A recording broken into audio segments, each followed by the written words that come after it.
তালিকা আছে আমার কাছে। আগামীতে কি পরিকল্পনা রয়েছে? কোনো পরিকল্পনা এখন আমার নেই। এখন আমি সমাজ সেবার যেমন কাজ করি, মানুষের সঙ্গে আমার অনেক মেলামেশা আছে, সবারই সাথে আমার আলাপ আছে।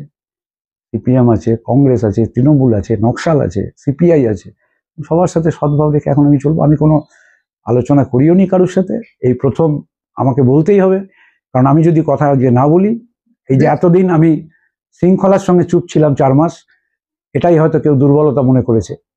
এখন আমি যদি না বলি এটা থাকবে, সেই জন্য আমি আজকে বলছি। আমি কারোর সাথে আমার কোনো কথা বেশ কিছু মেসেজ, অডিও ক্লিপ দেখা যাচ্ছে যেগুলো ছড়িয়ে আছে সমাজ মাধ্যমে। হোক না, কি মনে করেন এগুলো? বলুক, তারা বলুক, তারা বলুক। তার আগে তারা আমাকে দিয়ে কি লিখিয়েছে, কেন তারা আমাকে দিয়ে লিখিয়েছে, সে কে, পুলিশের খাতায় তাদের কি আছে, তাদের সম্পর্কে কি রিপোর্ট আছে, সব যাচাই হোক, সব যাচাই হোক। এবং এটা ট্র্যাপ করা, পরিকল্পিতভাবে ট্র্যাপ করানো হয়েছে আমাকে, একবার না, এর আগে একটি মেয়েকে আলিমুদ্দিনে পাঠানো হয়েছিল এবং সেটা নেতারা বলেছিল কখনো এটা বিশ্বাসযোগ্য নয়। তাহলে সেটা যে অসত্য অভিযোগ যারা সাজিয়ে পাঠিয়েছিল তাদেরকে কেন দল বহিষ্কার করছে না? ফেসবুকে যারা চরিত্র হনন করছে 6 মাস থেকে, তারা কেন বহিষ্কার হবে না? এটা তো শৃঙ্খলা বিরোধী, এটা তো নৈতিকতায় পড়ে না। যাকে পাঠিয়েছিল কলকাতার একজন ছেলে এই জেলাতে ঢুকে কি করে বেপরোয়া ব্যবসা করছে, বেআইনি কারবার করছে, সে মহিলাদের নিয়ে হোটেলে চলে যাচ্ছে, এই অভিযোগ পার্টির নেতারা জানে। এবং কলকাতার আমি যখন মন্ত্রী ছিলাম তখন থেকে তাকে আমি চিনি। আজ কেন তার বিচার করছে না পার্টি? এটা নৈতিকতা?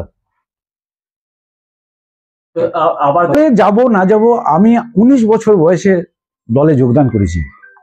আমি সবাইকে একটা কথা বলতাম যে আমি পার্টির অ্যালসেশিয়ান। আমার উপরে বহু ঝড় গেছে, কিন্তু তৃণমূল আমাকে সরকার চলে যাওয়ার পরে গালাগালি দিয়েছে, আমি বলবো না, কিন্তু আমাকে কিন্তু আক্রমণ করেছে। এইরকম নোংরামি তৃণমূল কোনোদিন করেছে আমার সাথে? কখনো করেনি। রবীন্দ্রনাথ মতো লোক আমাকে যাচাই করে পার্টিতে এনেছিল। ভুল যদি হয়ে থাকে আমাকে ডেকে বলতে পারতো। পরিকল্পিতভাবে 6 মাস 1 বছর ধরে। এবং আমি আবার বলছি, আমি যে শক্তির বিরুদ্ধে লড়াই করছি, এই লড়াই আমার চলবে। এবং যারা মুখোশ পরে অভিনয় করে যাচ্ছে তারা আজকে উত্তর দিক পার্টির সামনে যে কোন নৈতিকতাতে তারা এই কাজ করছে। আমি কোনো রাজনৈতিক দলে যাওয়ার জন্য কখনো লালায়িত নই। আমি এটাও প্রচার করা হয়েছে আমার বিরুদ্ধে পঙ্কজ রায় সরকার চলে যাওয়ার পরে, যে আমি নাকি পঙ্কজকে আগে যেতে দিয়েছি, তারপর আমি যাব। আমি তৃণমূলের কারোর সাথে কথা বলি না। মলয় ঘটকের ঘরে শ্রম দপ্তরে আমি পেপার মিলের মিটিং করি, ছোট বাজারি লোহা ইস্পাতের মিটিং করি। সরকারের কাছে আমি বহু চিঠি দিই, অনেক মন্ত্রীকে দিই, অনেক আমলাদের দিই। আমাকে ডিএম এর কাছে যেতে হয়, আমার পার্ট। আমি মন্ত্রী ছিলাম, আমি এমপি ছিলাম, আমাকে মানুষ বললে আমি করবোই তার জন্য। আমি কোনোদিন কারুর কাছে সুপারিশ করে আমি দলে ঢুকতে যাই না। পঙ্কজ যাওয়ার সময় এই প্রচার ছড়িয়ে দেওয়া হয়েছিল। ওইটা ট্র্যাপ করা হয়েছে আমাকে, আমি এইটুকু বলবো, দিস মাচ। তারা আগে পিছে বলুক, আর কাঁচের ঘরে বসে ঢিল যারা মারছে তারা নৈতিকতাটাকে পরিষ্কার করুক, না হলে ভবিষ্যতে আরো কিছু অপেক্ষা করে আছে, সেটাও আমি বলবো। রাজনীতির খেলটাকেই এখন লোকে ঘৃণা করে, তো দেখা যাচ্ছে এটা মধ্যবিত্ত সমাজের মধ্যে দেখা যাচ্ছে। মনে করে সবাই টাকা কামায়। এই যে 11 সালে বলা হয়েছিল আমার বাড়িতে বাথরুমে 50 কোটি টাকা আছে, আজকে কত সাল? লোক তো, বহু লোক তখন তো জিজ্ঞেস করতো আমাকে, তবে কিছু লোক তো মনে প্রাণে ভাবতো এটা যে হয়তো টাকা কামিয়েছে বা টাকা তোলে। কিন্তু তাহলে তো 13 বছর বিরোধী সরকার, আমি তো এখন সরকারে জয়েন করিনি, আমি তো তৃণমূলে জয়েন করিনি। যে যতই প্ল্যান করে প্রচার করুক, আমি কাউকে পাঠাইও নি, আর কারোর সঙ্গে আমার গোপন আঁতাতো নেই। আর যারা সিন্ডিকেট চালায় তাদের সঙ্গে দলের কার কার যোগাযোগ আছে সেই নামগুলো বার করুক। বিজেপির কোন নেতার কাছ থেকে কাটমানি আসে সেটা দল বার করুক, এটা নৈতিকতা? সেলিমদা সবার ঊর্ধ্বে, আই স্যালুট সেলিমদা। সেলিমদা বহু বছর রাজ্যসভায় আছে, ওকে আমি ছোটবেলা থেকে চিনি, উনি একসাথে এমএলএ ছিল।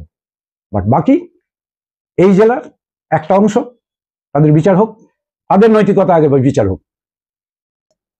সেই লোকটার বিচার করেছে এখানকার নেতারা?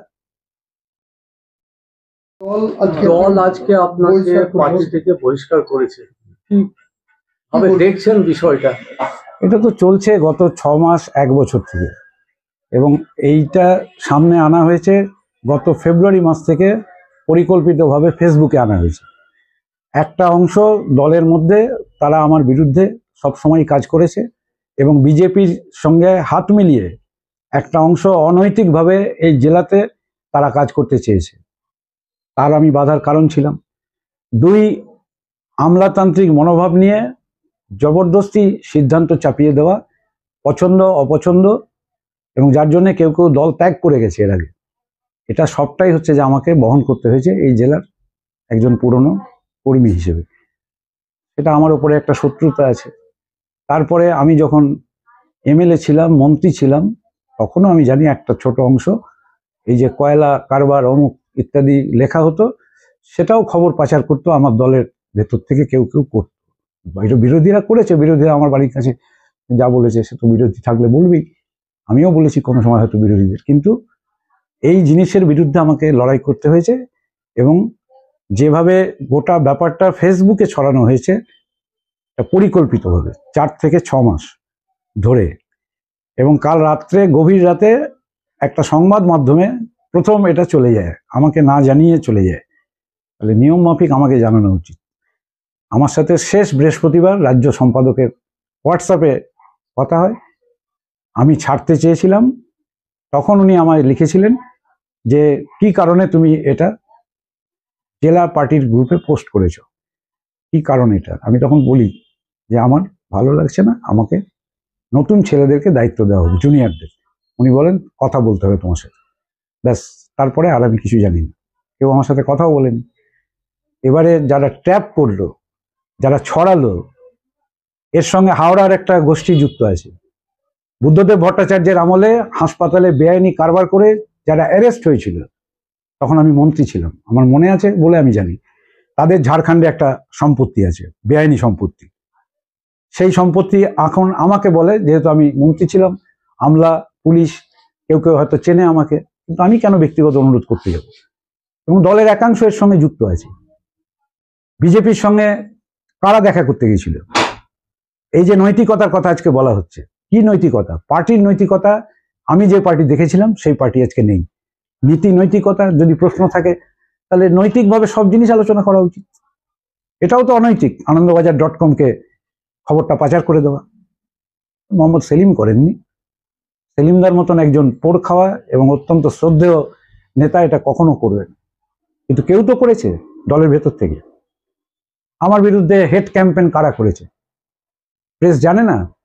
প্রেসের কাছে কায়দা করে বলানো হতো, আমাকে অনেক প্রেস ফোন করতো, আমি তখন বুঝতে পারতাম। বর্তমানের যে খবর বার করে দিল ফেসবুকে চলাকালীন, তখন তো আমাকে দল বহিষ্কার করেনি। আজকে বর্তমানে সাংবাদিক আমার প্রতিক্রিয়া জানতে চেয়েছে, আমি বলেছি আমি প্রেসকে ডেকে একসাথে সবাইকে দেবো। বর্তমান কোথা থেকে খবর পেল? কে দিল বর্তমানকে? বর্তমানের এই খবর পাচার কে করলো? এবং সব থেকে বড় কথা হচ্ছে, প্রেসের তো আমি দোষ দেব না, প্রেস তো খবর চাইবেই। কাল আমি যদি কোনো খবর দিই কাউকে, প্রেস তো নেবেই আমার কাছ থেকে। কিন্তু যারা এটা করে যাচ্ছে এবং যারা গোপনে বিজেপির সঙ্গে আঁতাত রাখে, আমি আবার জোর দিয়ে বলছি, যারা বিভিন্ন কলকারখানা এবং কয়লা খনিতে সিন্ডিকেটে যুক্ত আছে, আমার কাছে নবুদ আছে, প্রমাণ আছে, তাহলে তারা কেন কাঁচের ঘরে মেশে আমাকে ঢিল ছুটতে যাচ্ছে? সিপিএমের এক নেত্রী অভিযোগ করছে যে বংশগোপাল চৌধুরী তাকে ভার্চুয়ালি যৌন হেনস্থা করেছে এবং সে কারণে পার্টি বংশগোপাল চৌধুরীকে বহিষ্কার করেছে। কি বলবেন? এটা অনেক আগে করা উচিত ছিল। বিভিন্ন সংবাদ মাধ্যমে সেই চ্যাট আমাদেরও চোখে পড়েছে। এর থেকে সিপিএমের অ্যাকচুয়াল চরিত্রটা সামনে আসে। বিভিন্ন জায়গায় তাত্ত্বিক কথাবার্তা, আর শুধু একটা বংশগোপাল কেন, সিপিএম যদি নিজের আয়নাতে মুখ দেখে এমন অনেক চরিত্র পাওয়া যাবে। অপরদিকে বিজেপি একটা অভিযোগ করছে যে শুধু সিপিএম না, শাসক দলেরও বহু নেতা রয়েছে, শিল্পাঞ্চলেও অনেকে রয়েছে, কে কার ফ্ল্যাটে কখন যায়, কার কী চরিত্র আস্তে আস্তে সবই প্রকাশ করবে। না, সেই একইভাবে বিজেপি সেই নামগুলো বলুক, এমনি বিজেপিরও অনেকের আছে।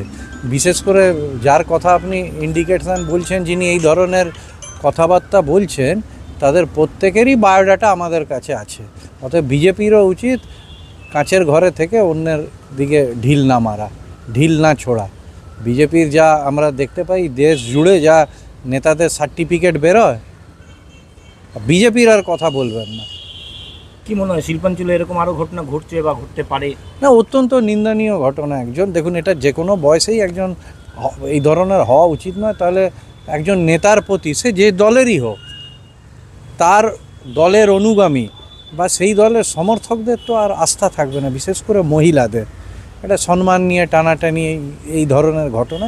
অতএব কোথাও একটা, আমার ব্যক্তিগত মত মনে হয়, রাজনীতির একটা, আমাদের মূল্যবোধের একটা অবক্ষয় হচ্ছে। এই জায়গাটা সবচেয়ে আগে জরুরি। এটা আমরা যারা রাজনীতির বিভিন্ন স্তরে আছি আমাদেরকেই এটা কিন্তু সংশোধন করতে হবে। একটা শেষ প্রশ্ন, শাসক দল হোক, বিরোধী হোক, বিজেপি হোক, যেই হোক, এগুলো তো মানুষ নিজে করে, এখানে তো দলের একটা ভাবমূর্তি নষ্ট হয় যে কোনো দলের ক্ষেত্রেই। স্বাভাবিকভাবে সেটাই তো আমি বললাম যে এটা দায়িত্ব আমাদেরই নিতে হবে। কারণ এমনিতেই দেখুন রাজনীতিবিদরা সে যে দলেরই হোক 10টা কাজ করলে সেগুলো মানুষের চোখে আসে না, কিন্তু একটা ধরুন কোনো কারণে যদি নেগেটিভ কাজ হয় সেটা নিয়েই চর্চা হয়। তাই সতর্ক হতে হবে আমাদের নিজেদের মধ্যে যদি কোনো দোষ ত্রুটি থেকে থাকে অবশ্যম্ভাবী সেটা আমাদের সংশোধন করতে হবে। বিজেপি বলছে শিল্পাঞ্চলে খুঁজলে এরকম অনেক পাওয়া যাবে, আপনারাও কি তাই বলছেন? আগে বিজেপি নিজেদেরগুলো খুঁজে লিস্টটা বার করুক না, পরে আমরা বলবো। বলছি সিপিএম এর এক নেত্রী তিনি অভিযোগ করেছেন যে বংশগোপাল চৌধুরী তাকে ভার্চুয়ালি যৌন হেনস্থা করেছে এবং পার্টি বংশগোপাল চৌধুরীকে বহিষ্কার করেছে। কি বলবেন? দেখুন, এই সিপিএম দল এরা 34 বছর পশ্চিমবঙ্গে রাজ করেছে। আজকে সোশ্যাল মিডিয়া এত স্ট্রং, এসব বেরিয়ে আসছে। এর আগে এইরকম প্রচুর ঘটনা, তখন তো সোশ্যাল মিডিয়া ছিল না, তখন মানুষ এইভাবে ফেসবুক করতো না, এত ইলেকট্রনিক্স মিডিয়া এইভাবে সোচ্চার ছিল না। অনেক লোক পার পেয়ে গেছে। ওরা বলে না আমাদের চুরি ধরতে পারছেন, আমাদের দুর্নীতি ধরতে পারছেন, 34 বছরে এই ব্যাপারগুলো ছিল না, এখন হয়েছে, বেরিয়ে আসছে একের পর এক। এরা এইরকমই, এদের 34 বছরে এরকম কত ঘটনা ঘটিয়েছে, ভালো করে যদি বের করা হয় এরকম ঝুড়ি ঝুড়ি বেরোবে।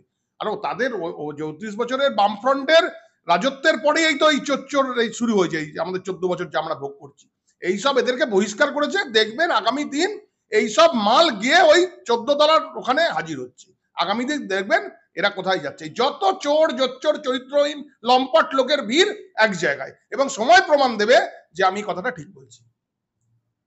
শুধু তাই না, শাসক দলেরও বিগত দিনে দেখা গেছে যে বড় বড় নেতা তাদের মধ্যে এরকম একটা ব্যাপার রয়েছে এবং সেটা বিভিন্ন জায়গায় খবরে ছড়িয়ে পড়েছিল, পার্থ চ্যাটার্জি থেকে শুরু করে অনেকেই। আবার আমি বলছি 34 বছর বামফ্রন্ট যেটা চালিয়ে এসছে, যে সংস্কৃতিটা চালিয়েছে, 14 বছরে এরা সেটাকে সুন্দরভাবে নিয়ে চালাচ্ছে। দেখছেন না, রিগিং যেখানে হয় এরা আরো অত্যাধুনিক রিগিং করছে। ভোটের যে কারচুপি সিপিএম করতো, এখন আরো ওটাকে আরো মডিফাই করে ফেলেছে। সেই রকম এদের প্রত্যেকটা, এরা তো কিছু বলার নেই, চাকরি চুরি থেকে শুরু করে চাল চুরি বা বাথরুম পায়খানা চুরি কিছু বাকি নেই। এদেরও প্রত্যেকের চরিত্র ডহ একদম ভালো করে স্কুটনি করলেই বেরোবে। প্রত্যেকের যেমন বেরোচ্ছে, এখনই বললেন পার্থ চ্যাটার্জি, আপনার ওই বালুবাবু, তারপর শুরু করে সমস্ত যারা যারা আছে, কারণ মানে মদন মিত্র একজন আছে, ওদের জলে ভেসে ভেসে ঘুরে বেড়ায়, বিরাট সুইমিং পুলে ঘুরে ঘুরে বেড়াচ্ছে, মানে লাজ লজ্জা নেই, বুড়ো হয়ে গেছে, আত বুড়ো লোক, বাচ্চা বাচ্চা মেয়েদের সঙ্গে। আর আমার আর বেশি বলবার কিছু নেই, সারা মানুষ পশ্চিমবঙ্গের দেখছে কি হচ্ছে। বর্তমান বামফ্রন্ট যা চালিয়ে এসছে, এখন সেটাই একটু এক্সটেনশনে, ওই জিনিসটাই আরো মডিফাই হয়ে হচ্ছে। শিল্পাঞ্চলে কি আরো এরকম মানে সম্ভাবনা থাকতে পারে? বা শিল্পাঞ্চলে যে সম্ভাবনার কথা বলছে, এটা আর আমি শিল্পাঞ্চলে আর মুখ খুলে আর বলতে চাইছি না। একটু কান পাতলেই জানা যাবে কে রাতের বেলা কে কার ফ্ল্যাটে যাচ্ছে, কে কার ঘরে যাচ্ছে। এটা আর আমার মুখ দিয়ে নাই বলালেন।